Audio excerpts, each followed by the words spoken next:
자, 3포인트 에디팅에 대해서 좀 더 자세히 알아보도록 하겠습니다. 아까 저희가 뷰에서 인포인트, 아웃포인트를 잡아주고, 그쵸? 아웃포인트를 잡아주고, 타임라인의 플레이헤드의 위치가 하나의 포인트로 성립이 됩니다. 그 타임라인의 플레이헤드의 인점을 굳이 안 잡아줘도 이 타임라인의 플레이헤드의 위치를 인점으로 인식을 합니다. 예, 파이널 컷 프로에서는. 그래서 크게 3개의 포인트가 성립이 되기 때문에 여기서 오버라이트를 하시게 되면 이렇게, 자, 여기서부터 여기까지가 나오게 됩니다. 자, 이렇게 나오죠? 다시 한번요. 여기서부터 여기까지 아웃 포인트를 잡아주고, 그쵸?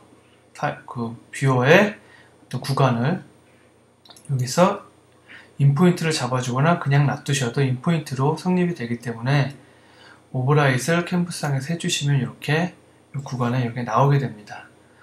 한 번만 더 해볼까요? 자, 이 상황에서 인포인트, 아웃포인트를 잡아주시고 뷰어에서요. 자, 타임라인의 플레이헤드 위치가 여기 있으니까 이게 인포인트가 되겠죠? 3개의 포인트가 성립이 된다고 가정을 하고 오버라이트를 해주시면 이렇게 들어오게 됩니다. 그런데 이제 또 다른 케이스가 있습니다. 자, 보시면 이 뷰어상에서, 그쵸? 뷰어상에서 인포인트만, 그쵸? 인포인트만 있는 경우가 있습니다. 자, 이런 경우에는 그 파이널 컷 프로는 인포인트만 있지만, 인포인트만 우리가 세팅을 했지만 그 클립의 끝부분을 아웃 포인트로 가정을 합니다. 그럼 결국 2개의 포인트가 있다고 보는 거죠. 자, 그리고 역시 플레이헤드의 위치를, 타임라인의 플레이헤드 위치를 인포인트로 가정을 하기 때문에 결국은 하나의 포인트, 2개 포인트, 3개 포인트가 있다고 되는 겁니다. 이 상황에서 오버라이트를 하시게 되면 이렇게 들어오게 됩니다. 그렇죠? 자, 거꾸로. 자, 거꾸로 아웃 포인트만 있다고 가정을 합니다. 아웃 포인트. 맨 앞에서부터 여기까지만 아웃 포인트만 있다. 그쵸? 아웃 포인트만. 하지만 파이널 컷 프로에서는 이 클립의 시작 부분을 인 포인트로 가정을 합니다. 이렇게 간주를 하기 때문에 결국은 2개의 포인트가 있는 거나 마찬가지고 플레이헤드가 또 하나의 포인트니까, 편집 포인트니까 여기서 오버라이트를 해주시면, 그쵸? 이렇게 생기게 됩니다. 자, 이런 케이스가 하나가 있고요. 기억을 꼭 하셔야 됩니다. 이렇게 인포인트나 아웃포인트가 하나씩밖에 없을 경우에는 뷰어상에서, 그렇죠? 파이널 컷 프로는 만약에 인포인트만 있을 경우에는 클립의 끝부분을 아웃포인트로 간주를 하고, 그렇죠? 만약에 아웃포인트만 만들어 놓았을 경우에는 클립의 시작 부분을 인포인트로 간주를 합니다. 예. 그걸 꼭 기억을 하시고, 그 다음에 타임라인의 플레이헤드의 위치를 또 하나의 편집 포인트로 잡고 있기 때문에 3개의 3포인트 에디팅이 성립이 되는 겁니다. 자, 다른 케이스로 만약에 이 부분은 좀 중요한 부분이니까 잘 들으셔야 됩니다. 인 부분만 존재를 합니다. 자, 인 포인트만 존재를 합니다. 예를 들어 뷰어상에서. 그리고 타임라인의 인 포인트, 아웃 포인트, IQ와 OK에서 2부분을 다 지정을 해줍니다. 이렇게 되면 지금 이 소스 클립의 시작 부분은 여기서부터 끝 부분은 여기까지고, 그쵸?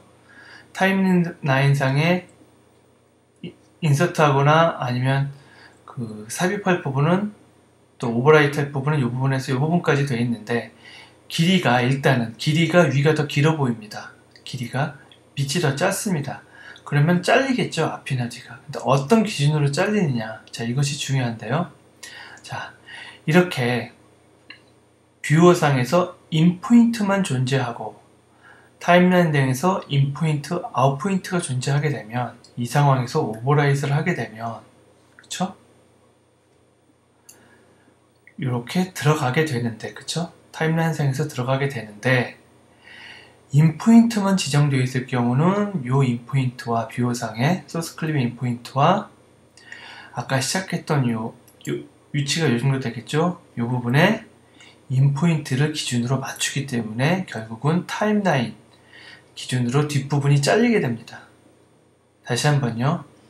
뷰상에서 인포인트만 지정이 되어 있다면 이 타임라인상에서 인포인트, 아웃포인트가 지정이 되어 있더라도 인포인트만을 기준으로 오른쪽으로 이렇게 오른쪽 진행 방향으로 오버라이트를 하게 됩니다. 인서트하거나. 그렇기 때문에 뒷부분이 짧게 되면 잘리게 되죠. 다시 한번 넣게 되면 이렇게, 그쵸? 끝부분이 아마 이 길이는 이 뒷 길이보다 더 길 텐데 뒷부분이 잘린 겁니다. 인아웃을 여기 잡아줬기 때문에. 거꾸로 만약에 아웃포인트를 잡아줬습니다. 자, 파이널 컷 프로는 클립의 시작 부분을 인포인트로 간주를 했기 때문에 여기서부터 여기까지 길이가 될 겁니다. 근데 만약에 여기서 인포인트, 아웃포인트가 이렇게 짧게 지정이 됐습니다.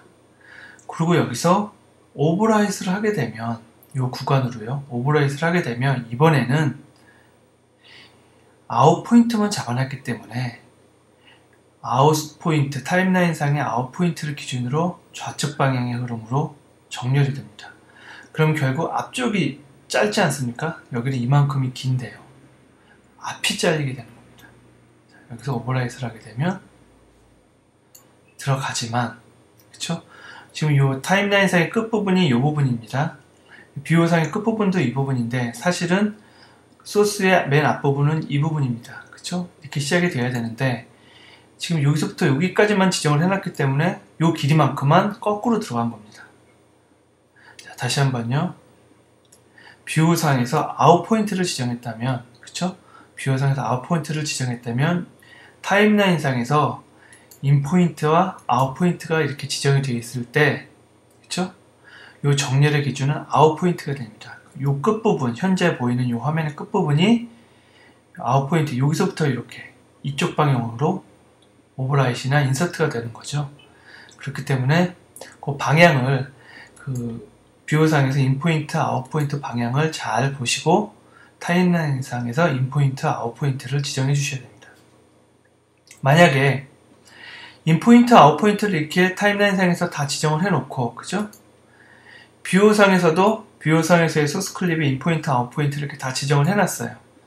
자, 이 상황에서 이 부분을 1로 이제 오버라이트를 하게 되면 어떤 기준이 되면 인포인트 기준이 됩니다. 이때는 4개의 포인트가 존재할 경우에는 타임라인상에서 2개의 포인트, 뷰어상에서 2개의 포인트가 존재할 경우에는 그 뷰어에 있는 클립의 인포인트 기준으로 오버라이트이 되게 됩니다. 자, 굉장히 헷갈리실 텐데요. 다시 한번 처음부터 다시 보시면서 꼭 기억을 하셔야 됩니다. 자, 타임라인상에서의 인포인트, 아웃포인트가 있고 뷰어상에서의 인포인트, 아웃포인트가 있다면 뷰어상에서의 인포인트가 타임라인상에 지정해놓은 인포인트를 기준으로 오른쪽 방향으로 오버라이트 됩니다. 자, 그걸 꼭 기억하시고요. 만약에 뷰어상에서 인포인트만 존재한다면, 그쵸? 인포인트만 존재하고, 자, 타임라인상에서 인포인트, 아웃포인트 둘 다 존재를 한다면, 이때는 뷰어상에서의 인포인트와 타임라인상의 인포인트가 맞아서 오른쪽 방향으로 진행이 되게 됩니다. 이렇게 되겠죠? 자, 근데 또 만약에 타임라인상에서 인포인트, 아웃포인트가 지정이 돼 있고, 그쵸? 이렇게 뷰어상에서 소스 클립의 구간을 아웃포인트로 지정했을 경우에는, 그쵸? 이럴 경우에는 이 아웃포인트를 기준으로 이쪽 타임라인의 아웃포인트를 기준으로 좌측 방향으로 오버라이트 되게 됩니다. 앞부분이 잘릴 수 있다는 거죠. 경우에 따라서 이 부분을 꼭 기억하시고 연습하시기 바랍니다.